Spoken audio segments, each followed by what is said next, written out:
Hey everyone, it's been a while. I know I got two quick videos out. Of course, they're only came out kind of far apart, but it's time to do another review and an unboxing. This is one I just happened to pick up at my local department store. It happened to be there.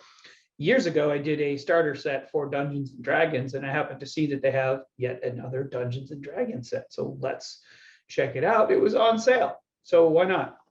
So I've got with me Essentials. This will be interesting to check out. We'll see what they got here. Looks like pretty cool stuff. Some nice artwork here. Everything you need to create characters and play new adventures in this introduction to the world's greatest role-playing game. I think I brought this up before, but I used to play Dungeons and Dragons almost every weekend in high school. Second edition, otherwise known as Advanced Dungeons and Dragons, until I got to be a college-age person and went off to college. I played a little bit then. Played recently with some friends. It was really fun. Take a look at the back here. This will wreak havoc on the green screen, I'm sure. But I'll probably throw some kind of filter over it and it'll be okay or better. So what do we got here? Dungeons & Dragons is a cooperative storytelling game that harnesses your imagination and invites you to explore the fantastic world of adventure where heroes battle monsters, find treasure, and overcome epic quests. This box contains the essentials you need to run a D&D game with one dungeon master and 1 to 5 adventurers.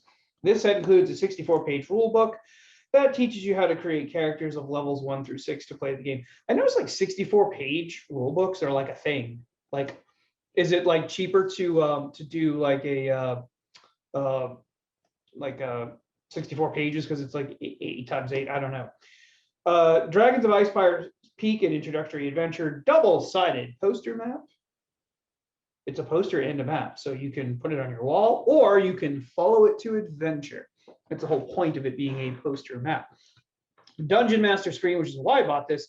I don't have a new Dungeon Master screen for 5th edition. All of mine are like old. So 6 blank character sheets, which are always useful. And you get a scanner, so you scan them and you make copies in case you want to make more of them. But you can find character sheets online. I used to have to buy them. They were kind of expensive. I think you paid like $20 for a bunch of character sheets many years ago. 11 polyhedral dice. That's kind of cool because usually you only get like a set of 6, which are just one of each. So this has 11. 81 cards describing magic items, sidekicks, and more. We get sidekicks. I don't know if they mean like kicks or sidekicks like people that follow you around and do shit. Probably that kind of sidekicks. Includes codes to continue your D&D journey on D&D Beyond, the official digital tool set for Dungeons and Dragons. Go online, get some more stuff. Didn't have that in my day. We had the internet, but Dungeons and Dragons material was very scarce on it. Did find some though. In fact, role-playing bulletin board services were some of the first ways that I ever got online. Unique discount code for 50% off the digital version of the Player's Handbook, which is good because these things are rocketing prices. They're very expensive. Unique product key to unlock a digital version of the Dragon of Icefire Peak Adventure, so you can get a digital version of it. Access to the supplementary content for Dragon of Icefire Peak. I have a tendency to think that they let these go at a pretty good price, like a pretty low price, so that they can get you hooked. And then you go online and you buy more stuff. So without any ado, let's open this up. That's not a knife. This is a knife. This is my Rambo knife. We're gonna just do a little slicey here. Try not to cut too much of the box with this. Maybe this knife is too big. This might be too much of a knife here. I'm like, as I'm trying to cut through the little plastic on here, the wrapper, it's like kind of cutting into the box because it's like too big. All right. It's not how those ladies feel. It's just, the knife is just too big. All right. Get all this off, down, and a quick unboxing of the D&D Essentials kit. Bought at the department store for like less than $15, was it? It's on sale. It's cheap. It's inexpensive. I do say the artwork on it is pretty cool. It's going to wreak havoc on the green screen, but oh well. Put that down. Here's my huge baggie of dice. So I got all these red dice, just one color, but I'm gonna probably not open these just yet. So I got so much dice. Like every gamer, I've got about 100 or so dice because I bought a bunch of these. They all come with dice, and so I've had dice, and I've added some. So what we got here are 4 d6s, which is interesting. They usually only give you 3 because that's what you need to make a character. You have to roll 3 at a time. If you ever see an extended set, there appear to be 2 d20s. Interesting. You usually don't get more than 1 d20, so that's interesting. But you have one that you can give to the players and one that you can keep as a dungeon master. Only 1 d4. Otherwise, 1 d8, 2 d20s, as I said. Wait, yeah, no, 1 d12. But what you have are d10s. Now the d10s are interesting because, like, one actually, it actually has the number 10 on it. I can see it, as well as the number 1, right? Is that the note? Is that the 12-sided? But oh no, we do have one. So I can actually see we have 1 10-sided dice, but then we have this cool one. Now I'm going to get it kind of close to the camera. You can see there's a 30 that actually has like 30, 90, 70, 10. So when you roll it, those are your percentage dice. So you clearly can tell which one it is. I had a thing with my players that they had to declare this is 10, this is 1, roll 1 first, and then the other. So this is just one roll.